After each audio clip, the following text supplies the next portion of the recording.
کہ ایک پھول بھی اس سال ہم چڑھا نہ سکے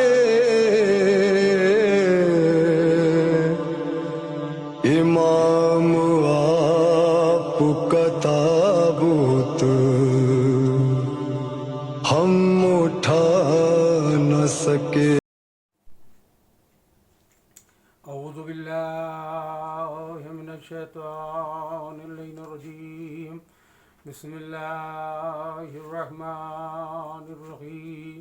الحمدللہ الذی ہدانا لہذا وما كنا لنهتدي لولا ان هدانا الله.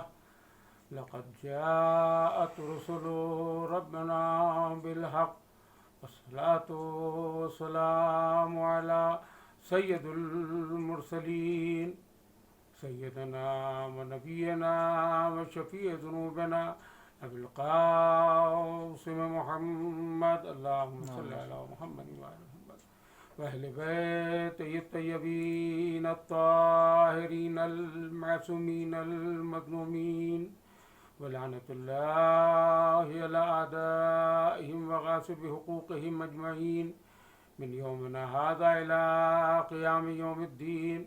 اما بعد فقد قال اللہ سبحانہ تبارک وتعالی فی محکم کتابہ المبین وهو أصدق الصادقین وقولہ الحق. بسم اللہ الرحمن الرحیم. وَكُلَّ شَيْءٍ أَحْصَيْنَاهُ فِي إِمَامٍ مُبِينٍ. برادران ایمانی اور محبان اہل بیت اطہار، یہ ماہ مبارک رمضان جس میں نزول قرآن ہوا اور تمام امت مسلمہ قرآن مجید کی تلاوت کرتی، حافظان قرآن اور قاریان قرآن قرآن کے بہت سے سوروں سے اور آیات سے واقف. ظاہر ہے کہ قرآن کا پڑھنا ثواب ہے اور یہی حکم بھی ہے، مگر تراویح کا پڑھنا کوئی ثواب نہیں ہے. افسوس اس بات کا ہوتا ہے کہ ایسے افراد کہ جو نہ مجلس کی اہمیت سے واقف ہیں نہ تراویح کی اہمیت سے واقف ہیں کہ اس کی کیا اہمیت ہے، ان لوگوں میں کہ جو لوگ نہ اللہ کے حکم کو مانتے ہیں نہ رسول کی سیرت کو مانتے ہیں. مجلس ثواب کا ذریعہ ہے، مجلس بہترین عبادت ہے، مجلس عظمتوں سے اور بلندیوں سے جڑی ہوئی ہے، جبکہ تراویح نہ حکم خدا میں شامل ہے نہ سیرت رسول میں شامل ہے. لیکن ایسے لوگ بھی سامنے آتے ہیں جو دوسروں کی نمائندگی کرتے ہیں اور لباس شیعت کا پہنے ہوتے ہیں. اصل میں حقیقت یہ کہ میرا خیال ہمیشہ سے ایک یہ رہا کہ شیعہ قوم میں رہ کے بہت سے لوگ جو بہک جاتے ہیں اور ان کے دلوں میں اہل بیت کی دشمنی بھی آ جاتی ہے، اور اہل بیت کی دشمنی کے بجائے وہ دشمنی کا اظہار کرنے کے بجائے وہ ان سے محبت کا اظہار کرتے ہیں اور ان کے پیغام کو ادھر سے لے کر ادھر بیان کرتے ہیں. اصل میں یا تو ان کے بزرگ جو کنورٹ ہوئے ہیں وہ ایسے ہوں گے کہ جن کا نسب پاک و پاکیزہ نہ ہوگا، یا خود یہ ایسے افراد جو اس قسم کی باتیں کرتے ہیں ان کا بھی نسب پاک و پاکیزہ نہیں ہوگا.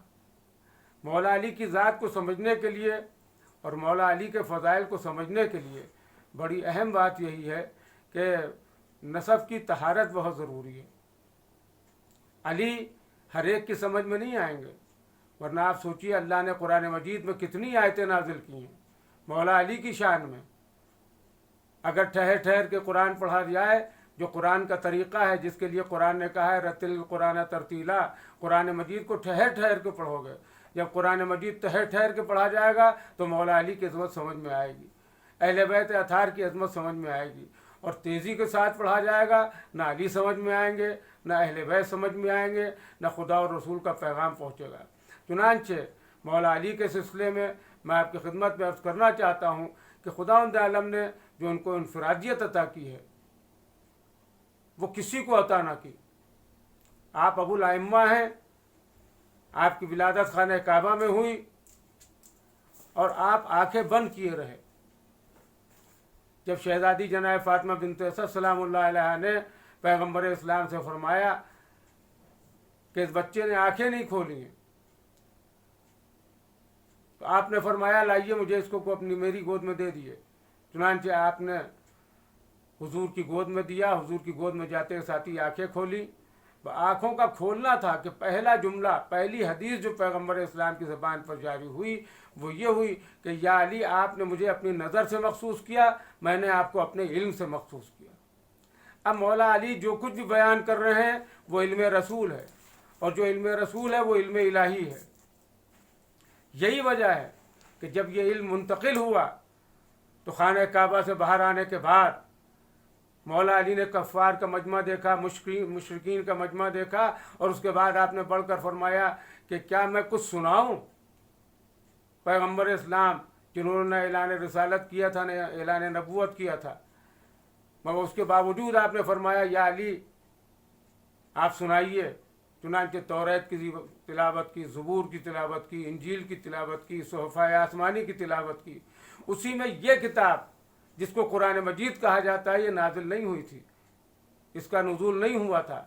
نزول قرآن سے قبل ہی مولا کائنات نے قرآن مجید کی تلاوت کی تو لوگ حیرت میں پڑ گئے کہ یہ کون سی تلاوت ہے، یہ کون سا کلام ہے. لوگ حیرت میں پڑے تھے، مگر پیغمبر اسلام نے فوراً تصدیق کی.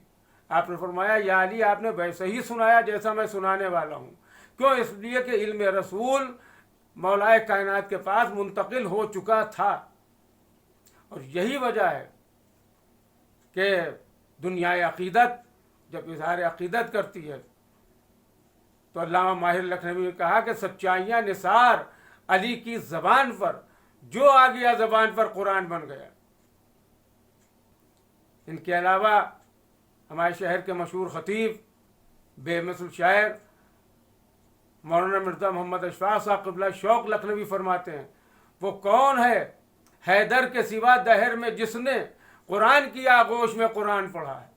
اب آپ سمجھیے یہ جو قرآن مجید ہے اس کی اہمیت و عظمت یہ ہے کہ اس کی تلاوت نزول قرآن سے قبل مولا علی نے کی تھی. اب یہ بولتا ہوا قرآن ہے، قرآن ناطق ہے. اب یہ قرآن ناطق یہاں سے کہاں گیا؟ جو خانہ کعبہ سے حضور کو ملا تھا یہ کہاں گیا؟ کس کی آغوش میں گیا؟ آغوش رسالت سے. کس کی آغوش میں گیا؟ پیغمبر اسلام کی آغوش سے. تاریخ کہتی ہے خانہ کعبہ سے نکل کر پیغمبر اسلام بیت ابو طالب میں گئے.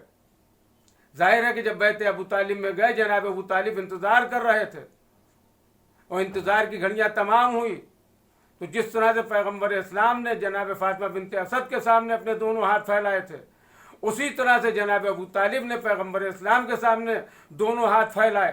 اور جب دونوں ہاتھ پھیلائے تو پیغمبر اسلام نے مولا علی کو جناب ابو طالب کی آغوش میں دیا. آپ جانتے کہ قرآن صامت کے لیے کیا شرط ہے؟ لا یمسہ الا المطہرون، اس کو نہیں چھو سکتا مگر اگر پاک نہ ہو، پاکیزہ نہ ہو. تو خاموش قرآن کے لیے تو یہ شرط کہ کوئی چھو نہیں سکتا جب تک کہ پاک و پاکیزہ نہ ہو. تو بولتے ہوئے قرآن کو کوئی اپنے آغوش میں کیسے لے سکتا ہے جب تک کہ پاک و پاکیزہ و طیب و طاہر نہ ہو؟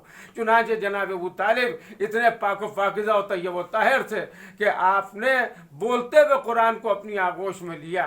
اب یہ کل قرآن ہے جو خانہ کعبہ سے نکل کے بیت ابو طالب میں گیا، بیت ابو طالب سے نکل کے پیغمبر اسلام خانہ کعبہ میں آئے. اب اگر آپ سے کبھی کوئی یہ سوال کرے کہ اسلام کہاں ہے، اسلام کہاں ملے گا، تو میں آپ کو پتہ بتا دیتا ہوں اسلام بیت ابو طالب سے لے کر بیت اللہ تک اور بیت اللہ سے لے کر بیت ابو طالب تک کے ملے گا. اور یہی وہ دین ہے اور یہی وہ مذہب ہے کہ جس کو عام کیا گیا اور مولا کائنات نے عام کیا. مولا علی محتاج تعارف نہیں ہیں، آپ نے سب کا تعارف کرایا. ذوالشیرہ میں کھڑے ہو کر اشہد ان لا الہ الا اللہ کہا، میں گواہی دیتا ہوں کہ اللہ وحدہ لا شریک ہے. وانت رسول اللہ کہا، حضور کی طرف اشارہ کر کے یہ آپ نے گواہی دی کہ میں گواہی دیتا ہوں کہ آپ اللہ کے رسول ہیں. اور جب یہ سند مل گئی تو پھر پیغمبر اسلام نے مولا کائنات کو گلے سے لگایا اور ہاتھ رکھ کے آپ کے بازو کے اوپر فرمایا یا علی انت اخی، یا علی آپ میرے بھائی ہیں، وہ وصی و وزیری و خلیفتی، آپ ہی میرے خلیفہ ہیں، آپ ہی میرے وزیر ہیں۔ یہ لیجیے علی ولی اللہ کے کلمے کا معاملہ بھی ختم ہو چکا کہ کب سے شروع ہوا، جہاں سے بنیاد اسلام پڑھی ہے وہیں سے علی ولی اللہ کا کلمہ شروع ہوا ہے، اس لیے کہ آدھا کلمہ مولا علی نے پڑھا، آدھا کلمہ پیغمبر اسلام نے پڑھا، نصف نور ہے، مولا علی کا نصف نور ہے، پیغمبر اسلام کا نصف نور ہے، لہذا جب نور مکمل ہوا تو کلمے کے ذریعے مکمل ہوا، اشہد ان لا الہ الا اللہ، اشہد ان محمد رسول اللہ، اشہد ان امیر المومنین علی ولی اللہ۔ چنانچہ دنیا میں آج جہاں جہاں پر بھی شیعان حیدر کرار ہیں، اسی کلمے کے ذریعے اپنی پہچان کراتے ہیں اور وہ پہچانے جاتے ہیں۔ برادران ایمانی اور محبان اہل بیت اطہار، مولا کائنات نے ولادت سے لے کر شہادت تک اپنی مکمل زندگی کے لیے فرمایا ہے کہ میں نے پیروی رسول میں گزاری ہے، پیروی رسول میں زندگی گزاری ہے، اسی کے ساتھ ساتھ مرضی خدا کے مطابق زندگی گزاری۔ پیغمبر اسلام نے فرمایا تھا یا علی انت و شیعتوں کا ہم الفائزون، یا علی آپ اور آپ کے شیعہ کامیاب ہیں۔ چنانچہ پہلی کامیابی کا اعلان مولا نے 19ویں رمضان کی صبح کو اس وقت مسجد کوفہ میں کیا جب سر پر ضربت لگی تو آپ نے فرمایا فزتو برب الکعبہ، رب کعبہ کی قسم میں کامیاب جا رہا ہوں۔ تو جس طرح سے مولا علی نے کامیابی کا اعلان کیا، آج پوری دنیا میں اور دنیا اسلام میں شیعت اتنی کامیاب تحریک ہے کہ ہر طرف شیعت کا بول بالا ہے اور کہیں سے کوئی شیعہ کوئی شرمندہ نہیں ہوتا۔ یہ ایک الگ بات ہے کہ باہر کے لوگ ہمارے ہاں داخل ہو گئے اور ادھر کی بات ادھر آ کر ادھر کی باتیں کرتے ہیں، جو غلط بات ہے۔ ظاہر ہے کہ یہ زمانہ کورونا وائرس کا ہے جو پوری دنیا میں پھیلا ہوا ہے، پوری دنیا میں اس سے متاثر ہے پوری دنیا۔ لوگوں کو گھر بٹھا دیا، لوگوں کو ڈسٹینس دلا دیا کہ ایک دوسرے سے دوری بنائے رکھیں، ایک دوسرے سے ہاتھ نہ ملائیں، چہرے پر ماسک لگائیں، یہ اس کا علاج ہے۔ مگر دین اسلام میں اور مذہب اسلام میں کامیابی اور نجات کا جو علاج ہے وہ ہے غدیر کا پیغام۔ مولا علی کو اپنے دونوں ہاتھوں پر بلند کر کے فرمایا تھا من کن تو مولا ہو فہذا علی مولا، جس کا میں مولا اس کے یہ علی مولا۔ آج تک دنیا مولا کے معنوں میں پریشان گھوم رہی ہے، ہر چیز کے معنی معلوم ہے، مولا کے معنی نہیں یاد ہیں۔ ارے سیدھی سی بات ہے کہ اللہ مولا ہے، پیغمبر اسلام مولا ہے، اور آپ نے فرمایا جس کا میں مولا ہوں اس کے یہ علی مولا ہے۔ یہی پیغام عام کرنا تھا، ولایت کا پیغام عام کرنا تھا۔ ہر عبادت کی قبولیت کا سبب مولا کائنات کی معرفت اور ان سے محبت ہے۔ برادران ایمانی اور محبان اہل بیت اطہار، تاریخ بتاتی ہے کہ جس طرح سے یہاں یہ اعلان کیا، وہاں جب قاتل دشمن ابن ملجم گرفتار کر کے لایا گیا تو مولا کائنات نے سب سے پہلے کہا کہ اس کی مچکیں کھولی جائیں۔ چنانچہ اس کے بازو کھولے گئے۔ وہ شربت جو مولا علی کے لیے آیا تھا آپ نے فرمایا اس کو پلا دیا جائے، وہ شربت پلا دیا گیا۔ جب ذرا سا سکون اور اطمینان ہوا اس کو تو مولا کائنات نے ایک سوال کیا جو قیامت تک کے لیے جس نے شیعت کو محفوظ رکھا اور شیعوں کو محفوظ رکھا، وہ سوال کیا تھا کہ بتا کیا میں تیرا برا امام تھا کہ تو نے مجھے قتل کیا؟ اس نے کوئی برائی بیان ہی نہیں کی، ایسی کسی چیز کا ذکر ہی نہیں کیا جس کی وجہ سے آنے والے وقت میں شیعہ شرمندہ ہو کہ کیا کیا جائے، میرے مولا کی ایک معاذ اللہ یہ کمزوری تھی جس کی وجہ سے دشمنی پیدا ہوئی، جس کی وجہ سے اس نے قتل کیا۔ نہ، قاتل نے بڑھ کر اس حدیث کا ذکر کیا جو پیغمبر اسلام نے فرمائی تھی، اور آپ نے فرمایا تھا کہ یا علی آپ کے دشمن کو جہنم کے شعلے اپنی طرف کھینچیں گے۔ چنانچہ حقیقت بھی یہی ہوئی کہ اس نے بڑھ کر یہی بیان کیا کہ یا علی وہ کیا کرے جس کو جہنم کے شعلے اپنی طرف کھینچ رہے ہو، لہذا میں نے اپنے آپ کو اپنے ذریعے قتل کرنے کا ارادہ کیا۔ برادران ایمانی، جب ضربت لگی تھی تو مولا کائنات نے فرمایا تھا کہ فزتو برب الکعبہ، آپ نے تو کہا کہ ہم کامیاب ہو گئے، لیکن خون دینے کے بعد جناب جبرائیل تڑپ گئے، قد قتل امیر المومنین کی صدا بلند کی، پوری مسجد سے گریے کی آوازیں آ رہی تھیں۔ ظاہر ہے کہ بیٹیوں میں بھی یہ بے چینی رہی ہوگی اور آپ کے بھی رونے کی آواز آ رہی تھی، مگر ہاں ہم کہیں گے اے جناب زینب ام کلثوم، آپ کے کان میں آواز آئی قد قتل امیر المومنین تو کچھ دیر کے بعد بابا آپ کے گھر پر تو آ گئے، مگر ہائے کربلا کہ جہاں الا قتل الحسین و کربلا کی صدا بلند ہوئی تو جناب سکینہ خیمے میں انتظار کر رہی تھیں۔ پر تاریخ کہتی ہے کچھ دیر کے بعد پھپھی کی آغوش میں بیٹھے بیٹھے فرمایا کہ اے پھپھی اماں میرے بابا آ گئے، گھوڑے کے سونگ کی آوازیں آ رہی، مگر کیا دیکھا کہ باغیں کٹی ہوئی تھی۔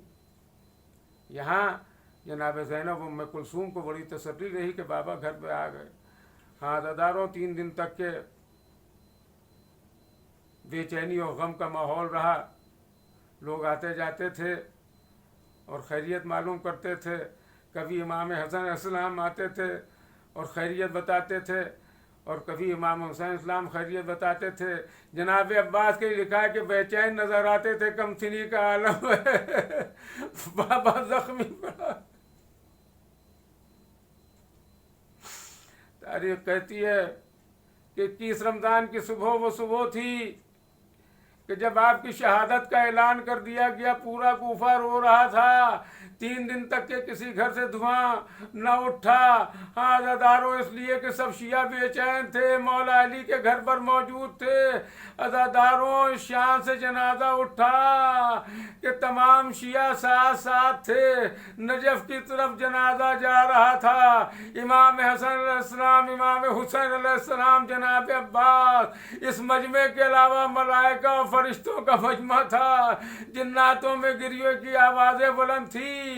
تاریخ کہتی ہے کہ جیسے ہی اس جگہ پر پہنچے کہ جہاں کے لیے مولا نے بتایا تھا، امام حسن علیہ السلام نے قبر کی مٹی کو ہٹایا تو اس میں ایک پتھر نکلا کہ جس پر لکھا ہوا تھا ھذا قبر امیر المومنین، یہ امیر المومنین کی قبر ہے۔ اے عزاداروں، بیٹوں نے بڑے سکون کے ساتھ بابا کے جنازے کو دفن کر دیا، مگر ہائے کربلا جہاں چوتھا امام کیسے بابا کو دفن کرے، ہاتھوں میں ہتھکڑیاں، پیروں میں بیڑیاں، گلے میں خاردار تو انا للہ و انا الیہ راجعون وسیعلم الذین ظلموا ایہم منقلب ینقلبون۔